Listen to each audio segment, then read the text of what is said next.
Olá você, paz e bem. Sou o professor Carlos Alberto. Estamos em Aprendendo a Filosofar e hoje estudaremos um pouco da história da filosofia e da ciência moderna. Com vocês, Nicolau Copérnico e a sua contribuição para a estruturação da teoria do heliocentrismo no contexto da Revolução Científica dos séculos XV e XVI. Vamos compartilhar o nosso Canva e iniciar a nossa aula de hoje.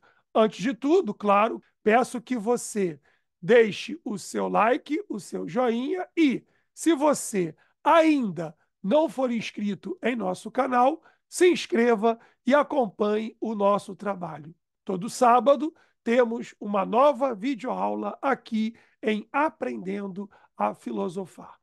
Vamos então ao nosso conteúdo de hoje.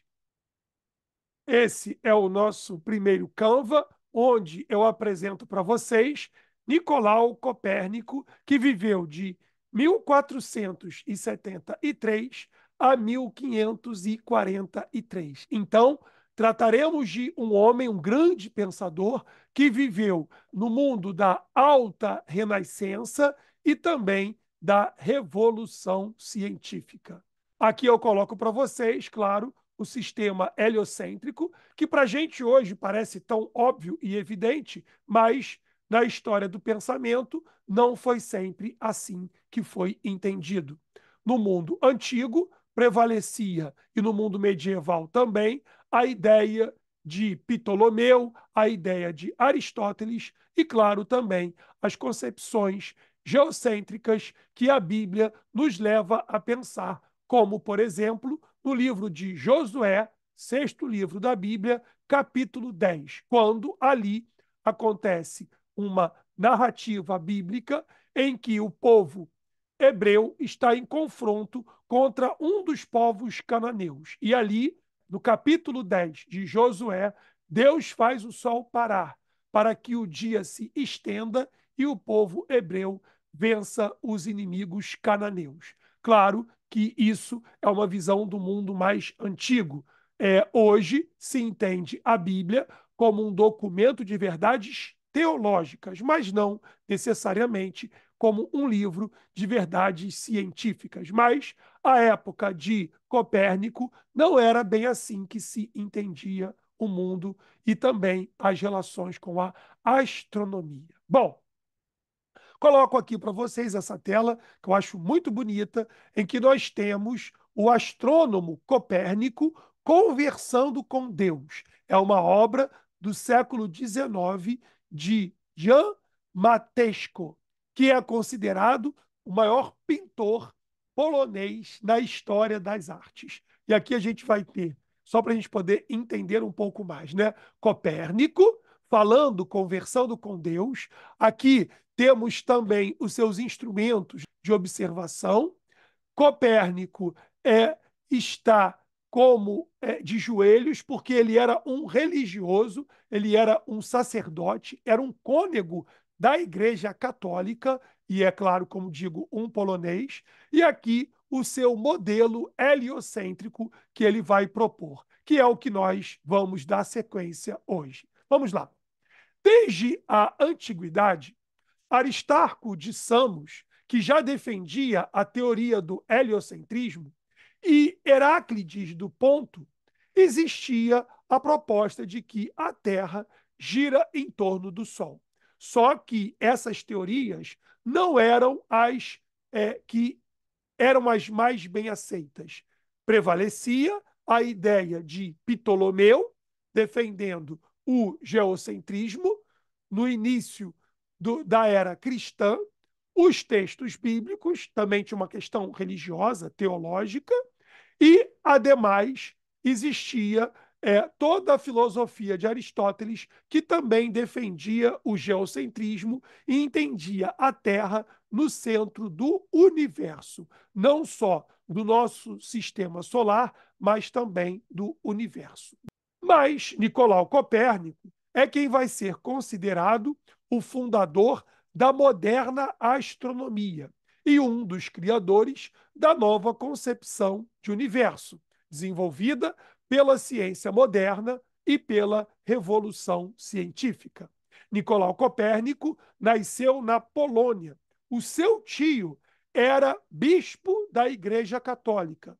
Ele foi um homem oportunizado, teve a chance de ir para a Itália, onde estudou, onde vai fazer curso superior.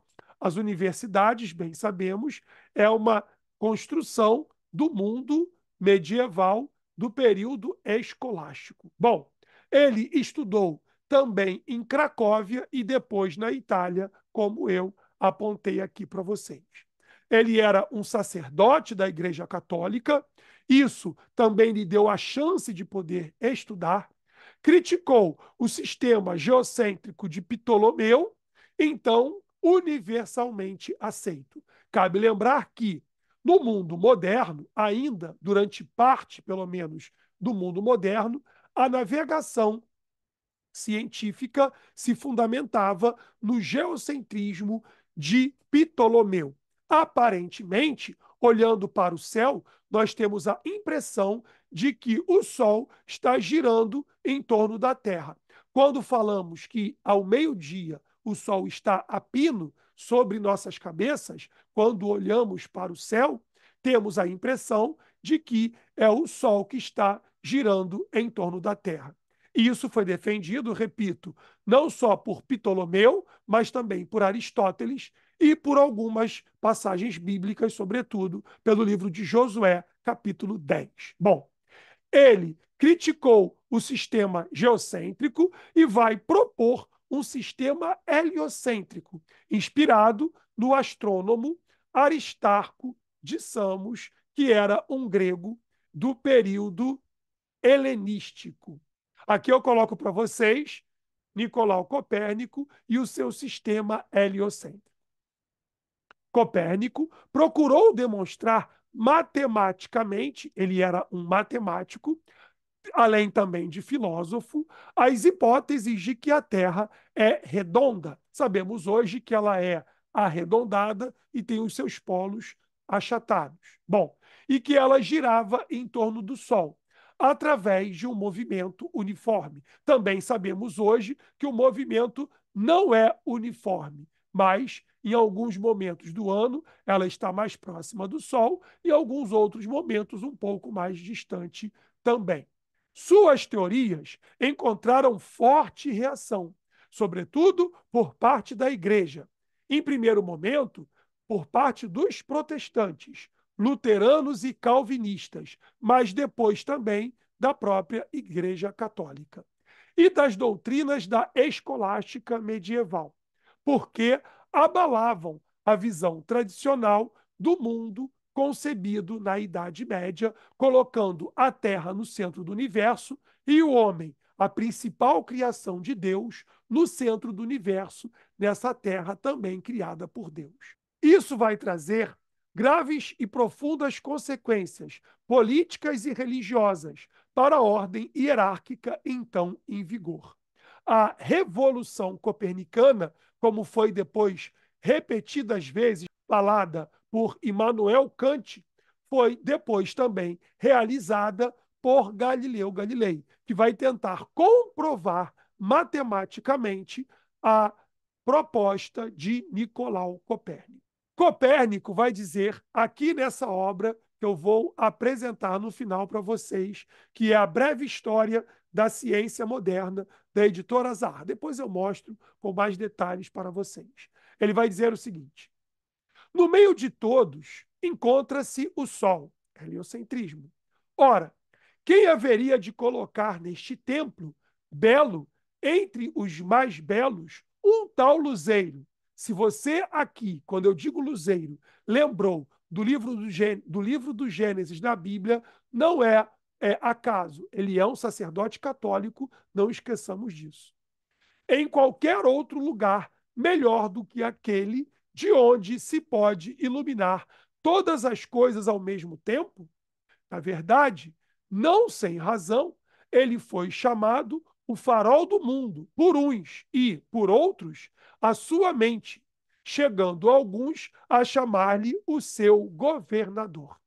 Trimegisto apelidou de Deus visível, e Sófocles, um grande escritor de tragédias da Grécia Antiga, que já foi aqui tratado em nosso canal, em Electra, de vigia universal. Realmente, o Sol está como se sentado num trono real, governando a sua família de astros que giram à volta dele. Claramente, o heliocentrismo, explicado de maneira um tanto quanto literária e também com inspiração teológica. As primeiras reações contrárias ao trabalho de Nicolau Copérnico vieram dos protestantes, tanto de João Calvino como de Lutero. Ambos acusaram o heliocentrismo copernicano de ser contrário às Sagradas Escrituras, como eu também já citei aqui para vocês. Vamos ver agora como Copérnico apresenta a sua teoria heliocêntrica aqui nesse livro, que é um livro sobre astronomia. O que é a astronomia, de Rodolfo Caniato, da editora Brasiliense. Vamos lá, aqui. Em seu livro sobre as revoluções das esferas celestes ou sobre as revoluções dos orbes celestes, Copérnico expõe suas ideias. Resumidamente, Copérnico propunha o seguinte: vejamos. 1.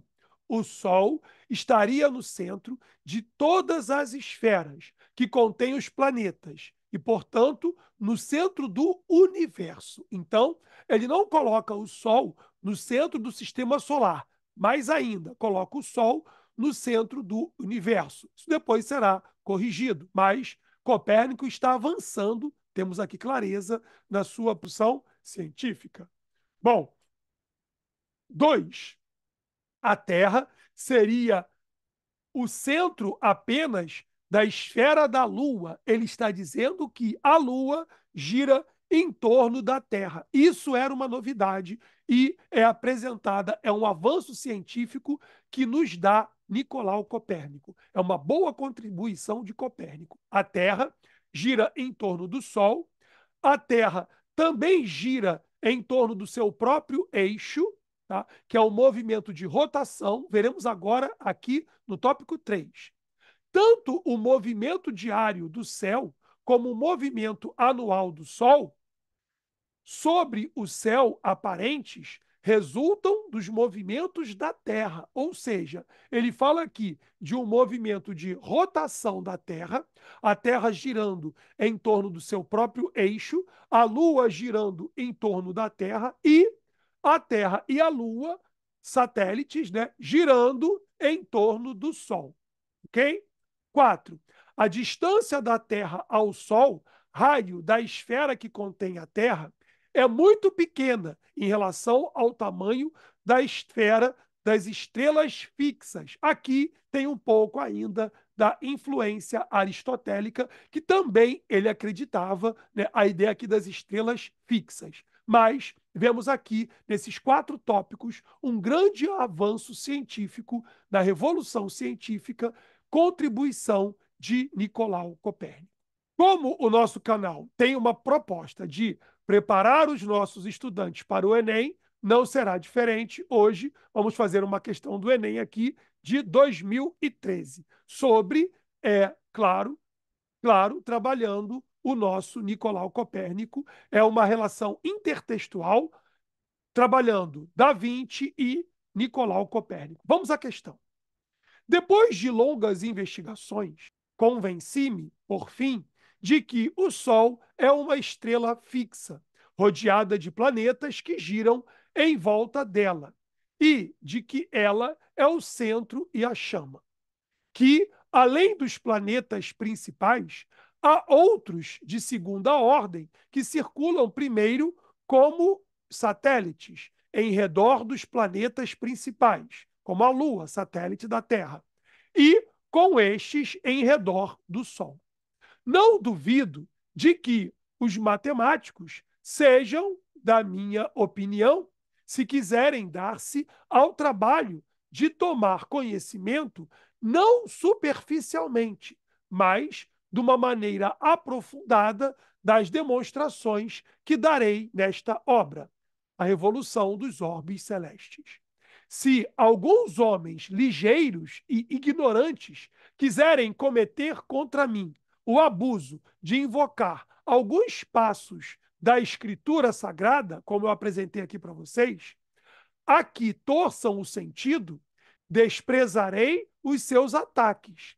As verdades matemáticas não devem ser julgadas senão por matemáticos. Nicolau Copérnico, A Revolução dos Orbes Celestes. Então, aqui ele usa argumento de autoridade. Deixe que os matemáticos se exponham e falem de fato com autoridade sobre matemática. Vamos lá. O segundo texto. Aqueles que se entregam à prática sem ciência são como o navegador, que embarca em um navio sem leme nem bússola, desorientado. Sempre a prática deve fundamentar-se em boa teoria, isso é bem filosófico, antes de fazer de um caso uma regra geral, não tomar o todo somente pela parte. Isso é também cartesiano. Experimente-o 2 ou 3 vezes e verifique se as experiências produzem os mesmos efeitos.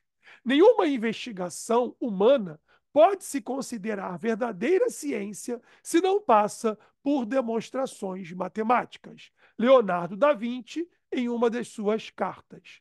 Bom, vamos ao comando da questão. O aspecto a ser ressaltado em ambos os textos para exemplificar o racionalismo moderno é, letra A fé como guia das descobertas. Não, embora sejam ambos religiosos e católicos, tanto Copérnico como Leonardo da Vinci não usam a fé como guia central das descobertas. Letra B. O senso crítico para se chegar a Deus. Bom, aqui eles não querem fazer teologia, embora respeitem, claro, a teologia, nós vimos muito bem isso aqui no texto de Copérnico, mas aqui o objetivo não é usar o senso crítico para se chegar a Deus, mas sim fazer ciência, como vimos ao longo dessa aula, e no caso aqui, especificamente, ciência astronômica. Letra C. A limitação da ciência pelos princípios bíblicos. Foi o que vimos aqui, o contrário, né? Não são os princípios bíblicos, a Bíblia é um ótimo documento de verdades teológicas, mas não, já no mundo moderno, de verdades científicas. Letra D. A importância da experiência e da observação. Foi o que vimos aqui, tanto em Nicolau Copérnico, quanto aqui no texto intertextual de Leonardo da Vinci. A opção correta é a letra D. A importância da experiência, do experimento, também empírico, e da observação da teoria para se fazer boa ciência, para se fazer, aqui nesse caso, boa astronomia na Revolução Científica Moderna. Opção correta, letra D. E a última, o princípio da autoridade e da tradição. Aqui não se busca validar e fundamentar simplesmente um argumento pela autoridade e pela tradição, mas sim se busca a importância da experiência e da observação. Opção correta, repito, letra D, nessa questão do Enem de 2003. Aí, por fim, coloco a nossa referência bibliográfica. Breve História da Ciência Moderna, de Marco Braga, e também esse livro é Breve História da Ciência, volume 2. São 3 volumes, eu usei aqui o volume 2. E também o livro O que é Astronomia, de Caniato Rodolfo, além também de algumas pesquisas que fiz na internet para esse trabalho. Bom, depois de apresentar as nossas obras, que eu vou colocar também a indicação bibliográfica dos comentários aqui na descrição desse vídeo, é isso que nós tivemos por hoje. Agradeço a todos e todas, paz e bem, e voltamos no próximo sábado aqui em Aprendendo a Filosofar. Tchau, tchau. Até.